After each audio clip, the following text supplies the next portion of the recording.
मसीह यीशु के नाम में आपको सलाम। आज हम सामरिया के बारे में गुफ्तगू करेंगे। ये इलाका यानी यहूदिया और गलील के दरमियान का इलाका, जिसको अब सामरिया कहा जाता है, दाऊद और सुलेमान के मातहत मुत्तहिदा इसराइल का एक हिस्सा था। यीशु मसीह से 930 साल पहले इसराइल दो रियासतों में तकसीम हो गया। शिमाल में 10 कबीलों पर मुश्तमिल शिमाली इसराइल की रियासत कायम हो गई और सामरिया उस रियासत का हिस्सा था, और जनूब में यहूदा की रियासत कायम हो गई। यरूशलेम जनूबी रियासत का हिस्सा था। सिकम नामी शहर शिमाली इसराइली रियासत का पहला दारुल हुकूमत था। इसका जिक्र पहला सलातीन उसके 12वें बाब और 25वीं आयत में मिलता है। फिर सिकम की जगह तिर्जा में दारुल हुकूमत को मुंतकिल कर दिया गया, जो कि एक और शहर था। इसी शिमाली इसराइल के एक बादशाह उमरी ने एक पहाड़ खरीदा जिसके मालिक का नाम समर था। उसने उसे 2 किंतार चांदी में खरीदा और फिर इस पर एक शहर तामीर किया, जिसको उसने उसके मालिक के नाम पर सामरिया का नाम दिया, और ये शिमाली इसराइली रियासत का नया दारुल हुकूमत था। इसका जिक्र पहला सलातीन उसके 16 बाब और 24 आयत में मिलता है। ये शहर यरूशलेम से तकरीबन 48 किलोमीटर शिमाल में वाक़े है।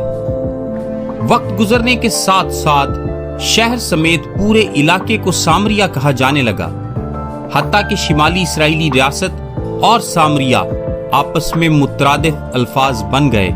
आइए जानते हैं कि सामरी लोग कौन थे। सामरी बुनियादी तौर पर यहूदी नस्ल की एक खराब शक्ल थी। असूरियों ने यहूदियों को यीशु मसीह से 722 साल पहले असीर कर लिया। जो यहूदी लोग उस इलाके में बच गए, वो बुत परस्त गैर अक़वाम के साथ घुल मिल गए। सो वो ऐसे लोग थे जिन्होंने अपनी यहूदियत को तर्क कर दिया और ऐसा करने से सबसे ज्यादा घिनौने जुर्म का इर्तिकाब किया जो एक यहूदी कर सकता था, और ये जुर्म बुत परस्त गैर अक़वाम के साथ घुल मिल जाना था। इस तरह उनकी गैर अक़वाम के साथ शादियों के नतीजे में उन्हें अब नस्ली तौर पर असल यहूदी नहीं समझा जाता था, और बेशतर यहूदी उनसे नफरत करते थे। वैसे तो जो सामरी शहर का रिहायशी होता था उसको सामरी कहा जाता था, लेकिन बाद में ये इस्तिलाह शिमाली इसराइल के हर शहरी के लिए इस्तेमाल की जाती थी। आइए जानते हैं कि इनका मजहब क्या था।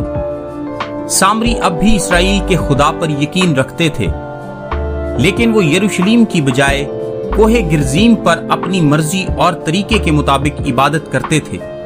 वो मूसा की 5 किताबों के अलावा पुराने अहदनामा को नहीं मानते थे। वो तारीख, शायरी और अंबिया की किताबों से इनकार करते थे। उन्होंने कोहे गिरजीम पर यरूशलेम के मुकाबले में एक इबादतगाह तामीर कर ली थी। उस जगह के बारे में उनका ख्याल था कि ये मज़बह का वो मकाम है जहां इब्राहिम ने अपने बेटे इसहाक को बतौर कुर्बानी पेश करने के लिए तैयार किया था। ताहम यहूदी बादशाह जॉन हायरकनस ने यीशु मसीह से 130 साल पहले उसे तबाह कर दिया था। लेकिन मसीह के वक्त में भी सामरी उस पहाड़ को मुकद्दस और कौमी इबादत की जगह के तौर पर तस्लीम करते थे। यहूदियों की तरह सामरी भी मसीह के इंतजार में थे। आइए देखते हैं नए अहदनामा में सामरिया का जिक्र। यहूदी सामरियों से किसी किस्म का बर्ताव नहीं रखते थे। इसका जिक्र हमें यूहन्ना की इंजील उसके 4 बाब और 9वीं आयत में मिलता है, और लूका की इंजील उसके 9वें बाब 52 और 53 आयत में भी। सामरी नाम यहूदियों के दरमियान मलामत और तौहीन की इस्तिलाह समझा जाता था। खुदाम यीशु मसीह को तहकीर के लिए सामरी भी कहा गया था। इसका जिक्र यूहन्ना की इंजील उसके 8वें बाब की 48वीं आयत में है।